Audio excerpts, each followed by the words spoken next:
Welcome to the 7 o'clock evening news. I'm your host, Gabe McCaffrey. Tonight's main story is about the recent trial, Bigger Thomas versus Chicago.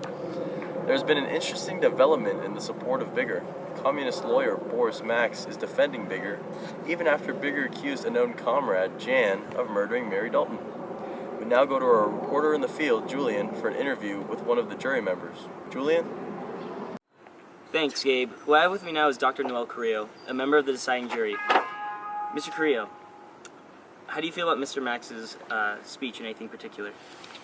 His speech really started to pick up, and when he said that her actions made him feel that the entire universe was tumbling about his head, what would any man in this courtroom do if the sun should suddenly turn green? I thought this was definitely true, that African Americans are used to being treated badly. Very interesting. Now, do you have any else you want to talk about in your feedback? I think the rest of the jury was convinced when he said this boy's entire attitude toward life is a crime. The hate and fear which we have inspired in him, woven by our civilization into the very structure of his consciousness, into his blood and bones, into the hourly functioning of his personality, have become the justification of his existence. This was a solid point which made us realize that it wasn't completely his own fault, but it was because of the environment he was put in. Do you know which way the jury's leaning? I think we are undoubtedly apprehensive overall, but a few people are starting to sympathize with Bigger. All right, thank you. Back to you, Gabe.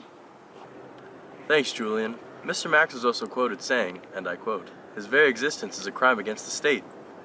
This so far has not gone over well with the general public. His overarching argument is that Bigger did not murder because there was no motive.